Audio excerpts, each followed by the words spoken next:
Hey everybody, it's Thomas and Krista with Throne Builders. Hi YouTube family. And we're here with the weekly word. And right now we are in Hayesville, North Carolina at a vacation rental house that a friend helped us to purchase so that we could be here up until next Tuesday. And so we are excited to be here, and we're going to share some wonderful things that are happening in our lives with you, some sad stuff that's happening in our lives, and also give you some prophetic insight into things that are coming your way. So take it away, baby doll. Well, we've been on an emotional roller coaster, as some of you have heard, so I'm just going to share a little bit first about our exciting news.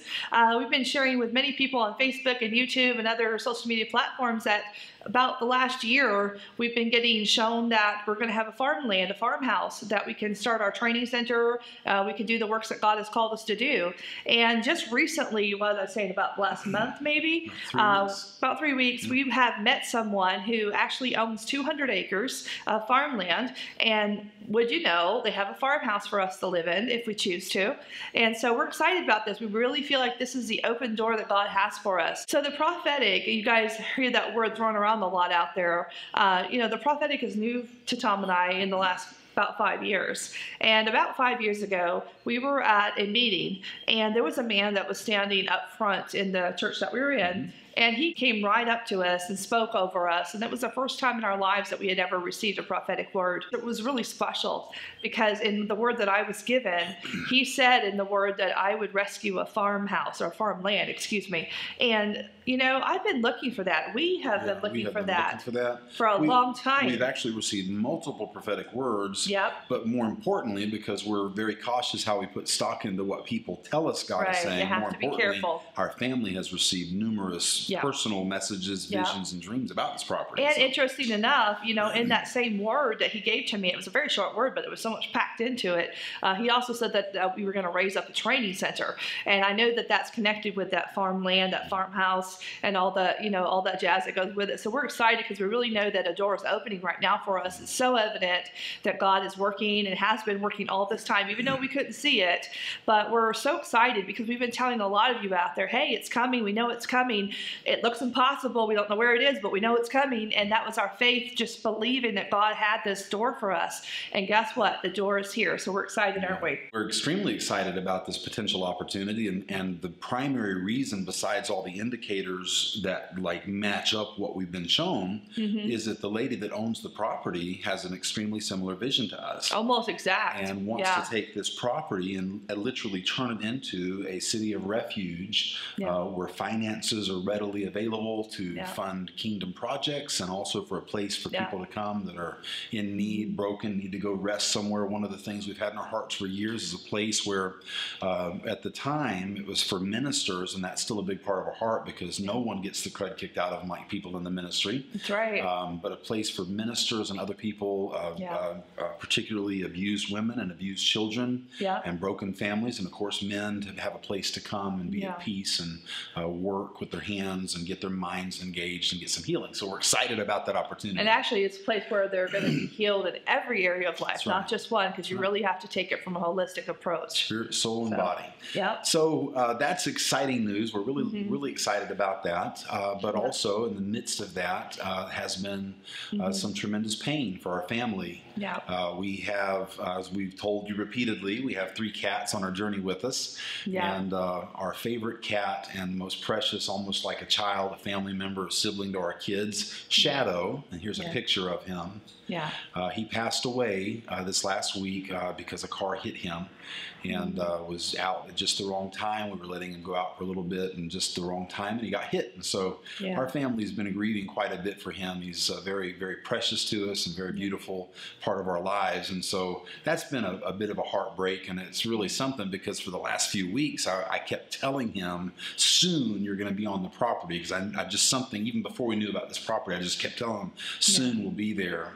And then through our carelessness, he got run over, and so we're deeply broken about that right now. So be in prayer for our family for that, with the loss of our loved one. That'd be awesome. So Krista is going to be sharing with you about a dream that God gave to her and the prophetic significance for the body of Christ. But before she does that, I'm going to share a little bit about the recent midterm elections in the United States. And boy, oh boy, wasn't it all what so many prophetic voices were coming out and saying, and things didn't go exactly as was anticipated. But I want to talk to you about that a little bit. So many voices in the prophetic community kept insisting that we were going to have this red wave sweep over the country, and that the House and the Senate were going to be predominantly Republican. And we haven't been doing any videos at all, but in postings on Facebook and some different conversations I've had with people, I told them, you're not looking for a red sweep or a Republican sweep. The Republican Party is not the Christian Party. Okay, it's not like the God Party. Neither is the Democrat Party. The Democrat Party predominantly is a culture of death, abortion, killing unborn babies, euthanasia. All euthanasia bills have been birthed out of Democratic policies. Just a lot of really, really bad thinking comes through that liberal mentality. And if you don't like that, I'm sorry, but it's just true. Adversely, the Republican Party is the party of war. And Republican Party continually takes us into unnecessary wars and keeps us engaged in war, particularly in the Middle East. So you have one party that believes we should strip children from the womb and murder them, that euthanasia somehow is acceptable, all kinds of other bizarre policies about the environment and economy and things like that. And then you have the Republican Party that, though they supposedly stand against abortion, at the same time, they keep leading us into countries where we slaughter innocents, all in the name of fighting terrorism, but it's a ruse. That's not really what's going on. So you're not looking at the Christian Party, the Republicans, versus the non-Christian Party, the Democrats. What you're looking to happen in America right now is you're looking for people across the party lines that have a heart to respond to love to begin to come together. And although the media keeps telling us that Trump is the most divisive president in history, complete hogwash. It's actually the media and the system, the swamp, so to speak, that he spoke about so much in the election. They are the ones that are being divisive, pitting parties and groups against groups. And so what's happening right now is you have a leader in the White House who actually, much like Reagan, but very different in so many ways, is able to pull people in and is getting support across the lines. What you're going to see is you're going to see the House is going to kind of go through an implosion process. I believe over the next 2 years, you're going to see them try to go after Trump and fight. They're going to be stopped at every turn. And what's going to happen is there's going to be an implosion that's going to take place where many of the sitting Democrats are going to be replaced with new Democratic leadership. There may be a red sweep in a couple of years, but that's not what we're looking for. So what's happening in America right now is that there are people on all sides that are being touched by God. The Holy Spirit is moving in their hearts to show them that there is a better way, and also to get them focused on the welfare of the people instead of their own political ambitions. So don't be dismayed. I've just kind of been shocked at how many believers believe that every single thing that Trump has done has just been, so amazing. It hasn't. He's made some bad decisions like every leader does. And, this whole concept about who's in charge of the House and the Senate, what needs to happen is we need to really be in prayer and declaration right now for peace to come in and for people to come together, and out of love for the nation and out of love for the nations to make new policies to bring about the reform and the change. So you're going to see China is going to stand up and become a major ally in the next couple of years at least. They're already, see what happens is the media points them out and says bad, bad, bad, but that's not what's going on. Russia also is in process of becoming a powerful ally for our country. And the reason that they are so evil spoken of in Russia is because Putin will not allow the global banking systems to come in and take control, and so that they're being attacked. That's why we're in the Middle East all the time, is because they want control of the banking system. So the recent midterm elections were just exactly what they needed to be. A balance of powers is still at play, and there's still conflict and turmoil, but that's necessary in order to cull away those that are trying to be divisive and bring pain. But you're going to look for increased peace in our country, and I believe that if Trump handles himself wisely, he will be in the White House for the second term, and will be able to effect tremendous, and I believe eternal change change in our country. So, and what did God show us a few years ago, even before Trump was even in office? We actually had some visions and dreams about Trump, some of these before he got elected, and we were really shown that Trump was the person that God was going to use to get his foot in the door, because after him would come more and more righteous people. Because, when the righteous begin to step into the land and start to have the authority and the power, it's not an overnight fix. It never is. And Trump is that man who's getting his foot in the door. He got the door open so that he could make a way for the next person to come through after him that's going to be even more righteous and that can implement more change. As you know, it's not an overnight fix. So that's right. Yeah. So Your now, turn. I guess it's my turn. I'm going to be sharing my dream that I had about a month ago, I think. And it's a really powerful dream, so I'm just going to condense it down and just kind of show you what the Lord taught me about it. So in the dream, I was walking through like a wilderness, like nature, but it had, trees all around it. It was pretty, it was that nature wilderness scene. And I know that it represented my life and what we have been walking through for so long. And in the dream, as I'm walking through this wilderness, I was really unsatisfied. I was irritated that it was taking so long to get to my destination. The next part of the dream, I am walking through what seemed to be a crowded walkway, which was a walkway to get to the train terminal, because I was going to get on a train. So I apparently was at a train station or something. So I'm walking through this crowded area. It kind of felt like I was being herded like cattle because there's so many people around me. But as I'm walking through this crowd, there's a tunnel to my left. And dreams are weird, but in this tunnel, there was 2 people in there. And I just had the sense that there was danger in that tunnel. Well, sure enough, they jumped out and they robbed me. I don't remember exactly what they took, but I just know they robbed me. And so I was really frustrated, Then I go up to give the lady at the counter my train ticket so that I can get on the train, because I had a feeling that I needed to hurry because the train was going to leave and I didn't want to miss the train. So when I went up to get on the train, I noticed that the conductor was kind of looking at me out the window. How he has his own seat up front there. In the dream, I knew that I was supposed to go ride with him instead of back in the back with the rest of the passengers. So that was a little unusual. So as I walked up to the train, to the conductor, it was so high up off the ground, I couldn't reach. So somebody that worked there brought me a stool. And so they put the stool down so that I could step up, and then the conductor reached out his hand to grab my hand to pull me up. And that was the end of the dream. So that in of itself is just a weird dream, right? Although you probably can sense the symbolism in them. But I'm going to show you what happened. I had this dream again, probably a week later. And you know how sometimes when you have a reoccurring dream, you don't know that you had the dream before until you have the dream the second time? Well, that's what happened to me. So I had the dream again. And when I woke up in the morning, I realized something. 4 details in that dream had changed from the last time I dreamt it. And I thought, well, that's a little unusual. So I began to meditate on the changes to see maybe this dream is trying to tell me something. Because I know that God uses our dreams to speak to us loud and clearly if we're really listening, if we'll take the time to meditate on it. So let me show you the 4 detail changes and then give you what God showed me, because this is a message for all of you out there. In the dream, I'm walking once again through the wilderness, but this time I'm having a lot of gratitude and appreciation for my surroundings. Like, well, at least my wilderness has been in a pretty spot. At least I've been able to enjoy the nature and the beauty. And I was just finding myself having more of a grateful attitude. And there was even a man there walking his dog this time. And it had a good homey feel to it. Like, okay, I'm getting through this wilderness. This is my journey, and I'm becoming more grateful.